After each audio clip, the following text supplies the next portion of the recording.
நல்லது பண்ணனா கண்டிப்பா உனக்கு நல்லது தான் நடக்கும். கர்மா இஸ் பூமராங். எதனாச்சும் தப்பு பண்ணா கண்டிப்பா உனக்கு வந்து பார்த்தனா அது பின்னாடி பிரச்சனை ஏற்படுத்தும். இந்த மாரி விஷயங்கள்லாம் நம்ம நெறையவே கேள்விப்பட்டிருப்போம். இதெல்லாம் ரியலிஸ்டிக்கான்னு கேட்டா, இதெல்லாம் ரியலிஸ்டிக் இல்ல.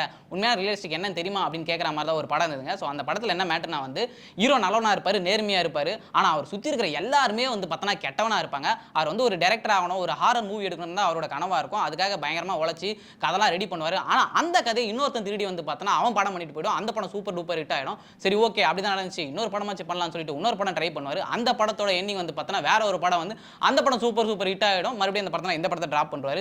சோ மறுபடியும் வந்து பார்த்தனா ஓகே நான் என்னோட தோல்விய விட்டு கொடுக்க மாட்டேன்னு சொல்லி மறுபடியும் போராடி இன்னொரு படம் பண்ணுவாரு. ஆனா அந்த கதை இவரோட கதை இல்லன்னு சொல்லி ஏமாத்தி அவர் வந்து பார்த்தனா மறுபடியும் கீழ தட்டி விட்டுருவாங்க. சோ இப்படி சுத்தி அவர சுத்தி இருக்கிறவங்க எல்லாருமே கெட்டவங்க. கெட்ட வழியில பண்ணுவாங்க. ஆனா அவங்க எல்லாருமே வாழ்க்கையில முன்னேறுவாங்க. நான் நேர்மையா இருப்பேன், நல்லவனா இருப்பேன்னு நினைச்ச நம்ம ஹீரோ கடைசி வரைக்கும் அடி வாங்கி ஒண்ணுமே இல்லாம போயிடுவாரு. சோ இதுதான் ரியாலிட்டிப்பா அப்படின்னு சொல்ற மாதிரியான ஒரு படம் தான் வந்து மோலிவுட் டைம்ஸ்ங்க. உண்மையாவே அந்த படத்துல சொல்றதெல்லாம் கொஞ்சம் யோசிச்சு பார்த்தனா அப்படிதான் இருக்கு. ஏன்னா நல்லவன் கஷ்டப்பட்டுட்டே தான் இருக்கான். அவனுக்கு மட்டும் தான் கஷ்டம் வந்துட்டே இருக்கு.